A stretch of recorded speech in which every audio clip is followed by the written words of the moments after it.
श्रीमद् भगवत गीता के 7वें अध्याय का महात्म्य रखने जा रहे हैं, तो बने रहिए, जिससे सुनकर आपके पितृ जो हैं शांत हो जाएंगे और उनका आशीर्वाद आपके ऊपर सदा सदा के लिए बना रहेगा। तो बने रहिए। बोली श्री कृष्ण भगवान की जय हो। भगवान शिव कहते हैं, पार्वती अब मैं 7वें अध्याय का महात्म्य बतलाता हूँ, जिसे सुनकर कानों में अमृत राशि भर जाती है। पाटलिपुत्र नामक एक दुर्गम नगर है, जिसका गोपुर द्वार बहुत ही ऊंचा है। उस नगर में शंखकर्ण नामक एक ब्राह्मण रहता था। उसने वैश्य वृत्ति का आश्रय लेकर बहुत धन कमाया, किंतु ना तो कभी पितरों को तर्पण किया और ना देवताओं का पूजन ही। वह धनोपार्जन में तत्पर होकर राजाओं को ही भोज दिया करता था।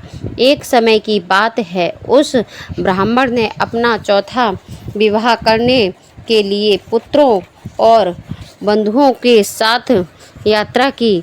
मार्ग में आधी रात के समय जब वह सो रहा था, एक सर्प ने कहीं से आकर उसकी वाह में काट लिया। उसके काटते ही ऐसी अवस्था हो गई कि मणि मंत्र और औषधि आदि से भी उसके शरीर की रक्षा असाध्य जान पड़ी। तत्पश्चात कुछ ही क्षणों में उसके प्राण पैखुरी उड़ गए। फिर उस बहुत समय के बाद वह प्रेत सर्प योनि में उत्पन्न हुआ। उसका चित्त धन की वासना में बंधा था। उसने पूर्व प्रदांत को स्मरण करके सोचा, मैंने जो घर के बाहर करोड़ों की संख्या में अपना धन गाड़ रखा है, उससे इन पुत्रों को वंचित करके स्वयं ही उसकी रक्षा करूंगा। एक दिन सांप की योनि से पीड़ित होकर पिता ने स्वप्न में अपने पुत्रों के समक्ष आकर अपना मनोभाव बताया। तब उसके निरक्षकों पुत्रों ने सवेरे उठकर बड़े विस्मय के साथ एक दूसरे से स्वप्न की बातें कही। उनमें से मझला पुत्र कुदाल हाथ में लिए घर से निकला और जहां उसके पिता सर्प योनि धारण करके रहते थे, उस स्थान पर गया। यद्यपि उसे धन के स्थान का ठीक ठीक पता नहीं था, तो भी उसने चिन्हों से उसका ठीक निश्चय कर लिया और लोभ बुद्धि से वहां पहुंचकर वावी को खोदना आरंभ किया।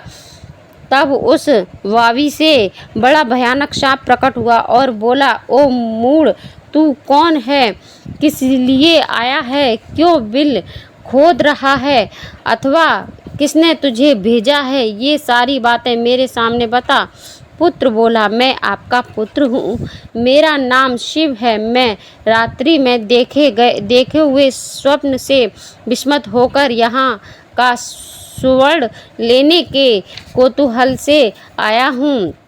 पुत्र की यह वाणी सुनकर वह सांप हंसता हुआ उच्च स्वर से इस प्रकार स्पष्ट वचन बोला, यदि तू मेरा पुत्र है तो मुझे शीघ्र ही बंधन से मुक्त कर। मैं पूर्व जन्म के गाड़े हुए धन के ही लिए सर्प योनि में उत्पन्न हुआ हूँ।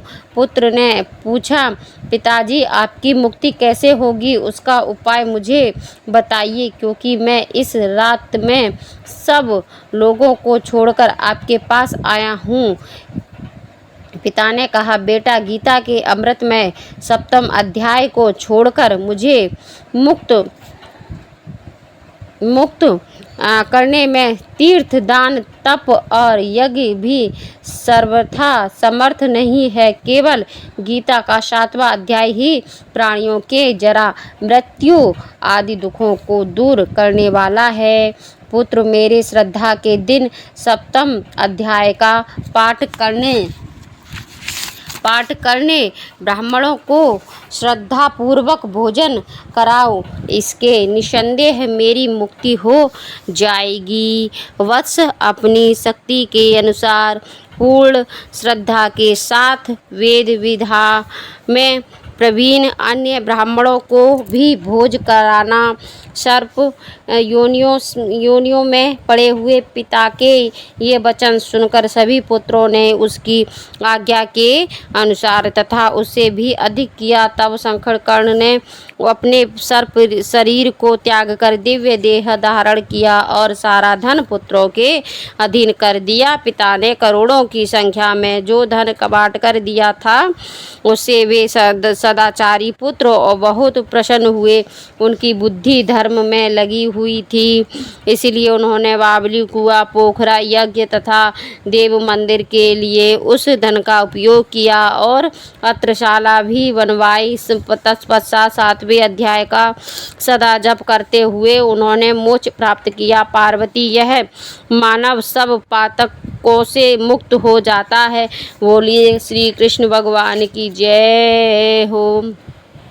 अब हम आपके भी 7वें अध्याय का पाठ रखने जा रहे हैं, जिससे ये सीख मिलेगी कि हमें पितरों के निमित्त क्या करना चाहिए, जो अभी आपने महात्म्य में समझा। बोली श्री कृष्ण भगवान की जय हो। उसके उपरांत श्री कृष्ण भगवान बोले, हे पार्थ, तू मेरे में अनन्य प्रेम से आसक्त हुए मन वाला और अनन्य भाव मेरे से परायण होकर योग में लगा हुआ मुझको संपूर्ण विभूत बल ऐश्वर्य आदि गुणों से युक्त तेरे लिए इस रहस्य सहित तत्व ज्ञान को संपूर्णता से कहूँगा कि जिसको जानकर संसार में फिर और कुछ भी जानने योग्य शेष नहीं रहता है। हजारों मनुष्यों में कोई ही मनुष्य मेरी प्राप्ति के लिए यत्न करता है और उन यत्न करने वाले योगियों में भी कोई ही पुरुष मेरे परायण हुआ मेरे को तत्व से जानता है, अर्थात यथार्थ मर्म से जानता है। हे अर्जुन, पृथ्वी, जल, अग्नि, वायु और आकाश तथा मन, बुद्धि और अहंकार भी ऐसे यह पाठ 8 प्रकार के विभक्त हुई मेरी प्रकृति है। यह 8 प्रकार के भेदों वाली तो अपरा है, अर्थात मेरी जड़ प्रकृति है। और हे महाबाहो, इससे दूसरी को मेरी जीव रूपा परा अर्थात चेतन प्रकृति जान की, जिससे यह संपूर्ण जगत धारण किया जाता है। हे अर्जुन, तू ऐसा समझ कि संपूर्ण भूत इन दोनों प्रकृतियों से ही उत्पत्ति वाले हैं और मेरे संपूर्ण जगत का उत्पत्ति तथा प्रलय रूप हूँ, अर्थात संपूर्ण जगत का मूल कारण हूँ। इसलिए हे धनंजय, मेरे से सिवा किंच मात्र भी दूसरा वस्तु नहीं है। यह संपूर्ण जगत सूत्रों के मणियों के सदृश मेरे गुथा हुआ है। हे अर्जुन, जल में मैं रस हूँ और तथा चंद्रमा और सूर्य में प्रकाश हूँ और संपूर्ण वेदों ओकार हूँ तथा आकाश शब्द हूँ और पुरुषों में पुरुषत्व हूँ। पृथ्वी में पवित्र गंध और अग्नि में तेज हूँ और संपूर्ण भूतों में उनका जीवन हूँ, अर्थात जिससे वे जीते हैं वह मैं हूँ और तपस्वियों में तप हूँ। हे अर्जुन, तू संपूर्ण भूतों का सनातन कारण मेरे को ही जान। मैं बुद्धिमानों की बुद्धि और तेजस्वियों का तेज हूँ और हे भरत श्रेष्ठ, मैं बलवानों का आसक्ति और कामनाओं से रहित बल अर्थात सामर्थ्य हूँ और सब भूतों में धर्म के अनुकूल हूँ, अर्थात शास्त्रों के अनुकूल काम हूँ। और भी जो सत्व गुणों से उत्पन्न होने वाले भाव हैं और जो रजोगुणों से तथा तमोगुणों से होने वाले भाव हैं, उन सबको तू मेरे से ही होने वाले ऐसा जान, परंतु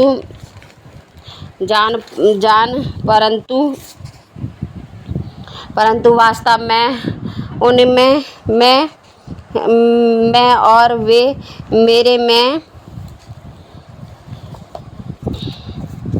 मेरे में नहीं हैं। गुणों के कार्य रूप सात्विक, राजस और तामस, इन तीनों प्रकार के भावों से अर्थात राग, द्वेष आदि विकारों से और संपूर्ण विषयों से यह सब संसार मोहित हो रहा है। इसलिए इन तीनों गुणों से परे मुझ अविनाशी को तत्व से नहीं जानता, क्योंकि यह अलौकिक अर्थात अधि अद्भुत त्रिगुणमयी मेरी योग माया बड़ी दुस्तर है। परंतु जो पुरुष मेरे को ही निरंतर भजते हैं वे इस माया को उल्लंघन कर जाते हैं अर्थात संसार से तर जाते हैं। ऐसा सुगम उपास होने पर भी माया द्वारा हरे हुए ज्ञान वाले और आसुरी स्वभाव को धारण किए हुए तथा मनुष्यों में नीच और दूषित कर्म करने वाले मूढ़ लोग तो मेरे को नहीं भजते हैं। हे भरतवंशियों में श्रेष्ठ अर्जुन, उत्तम कर्म वाले अर्थार्थी, आर्त जिज्ञासु और ज्ञानी अर्थात निष्कामी, ऐसे 4 प्रकार के भक्त जन मेरे को भजते हैं। उनमें भी नित्य मेरे में एक ही भाव से स्थित हुआ अनन्य प्रेम आसक्ति वाला ज्ञानी भक्त अति उत्तम है, क्योंकि मेरे को तत्व से जानने वाले ज्ञानी को मैं अत्यंत प्रिय हूँ और वह ज्ञानी मेरे को अत्यंत प्रिय है। यद्यपि ये सब ही उदार है अर्थात श्रद्धा सहित मेरे भजने के लिए समय लगाने वाले होने से उत्तम है, परंतु ज्ञानी तो साक्षात मेरा स्वरूप ही है, ऐसा मेरा मत है। क्योंकि वह स्थिर बुद्धि ज्ञानी भक्त अति उत्तम गति स्वरूप मेरे में ही अच्छी प्रकार स्थित है, जो बहुत जन्मों के अंत के जन्म में तत्व ज्ञान को प्राप्त हुआ ज्ञानी सब कुछ वासुदेव ही है अर्थात वासुदेव के सिवा अन्य कुछ है ही नहीं। इस प्रकार मेरे को भजता है वह महात्मा अति दुर्लभ है। हे अर्जुन, जो विषयासक्त पुरुष है वे तो अपने स्वभाव से प्रेरे हुए तथा उन भोगों की कामना द्वारा ज्ञान से भ्रष्ट हुए उस नियमों को धारण करके अर्थात जिस देवता की पूजा के लिए जो नियम लोक में प्रसिद्ध हैं उस नियम को धारण करके अन्य देवताओं को भजते हैं अर्थात पूजते हैं। जो सकामी भक्त जिस देवता के स्वरूप को श्रद्धा से पूजना चाहते हैं उस भक्त की मैं उस ही देवता के प्रति श्रद्धा को स्थिर करता हूँ। वह पुरुष उस श्रद्धा से युक्त हुआ उस देवता के पूजने की चेष्टा करता है और उस देवता से मेरे द्वारा ही विधान किए हुए उन इच्छित भोगों को निसंदेह प्राप्त होता है, परंतु उन अल्प बुद्धि वालों का वह फल नाशवान है तथा वे देवताओं को पूजने वाले देवताओं को प्राप्त होते हैं और मेरे भक्त चाहे जैसे ही भजे शेष में वे मेरे को ही प्राप्त होते हैं। बोली श्री कृष्ण भगवान की जय हो। ऐसा होने पर भी सब मनुष्य मेरा भजन नहीं करते, इसका कारण यह है कि बुद्धिहीन पुरुष मेरे अनुत्तम अर्थात जिससे उत्तम और कुछ भी नहीं है ऐसे अविनाशी परम भाव को अर्थात अजन्मा अविनाशी हुआ भी अपनी माया से प्रकट होता है। ऐसे प्रभाव को तत्व से न जानते हुए मन इंद्रियों से परे मुझ सच्चिदानंद घन परमात्मा को मनुष्य की भांति जन्म कर व्यक्ति भाव को प्राप्त हुआ मानते हैं। अपनी योग्य माया से छिपा हुआ मैं सबके प्रत्यक्ष नहीं होता हूँ, इसलिए यह अज्ञानी मनुष्य मुझ जन्म रहित अविनाशी परमात्मा को तत्व से नहीं जानते हैं अर्थात मेरे को जन्मने मरने वाला समझता है। हे अर्जुन, पूर्व में व्यतीत हुए और वर्तमान में स्थित हुए तथा आगे होने वाले सब भूतों को मैं जानता हूँ, परंतु मेरे को कोई भी श्रद्धा भक्ति रहित पुरुष नहीं जानता है। क्योंकि हे भरतवंशी अर्जुन, संसार में इच्छा और द्वेष से उत्पन्न हुए सुख दुख आदि द्वंद्वरूप मोह से संपूर्ण प्राणी अति अज्ञानता को प्राप्त हो रहे हैं, परंतु निष्काम भाव से श्रेष्ठ कर्मों का आचरण करने वाले जिन दृढ़ निश्चय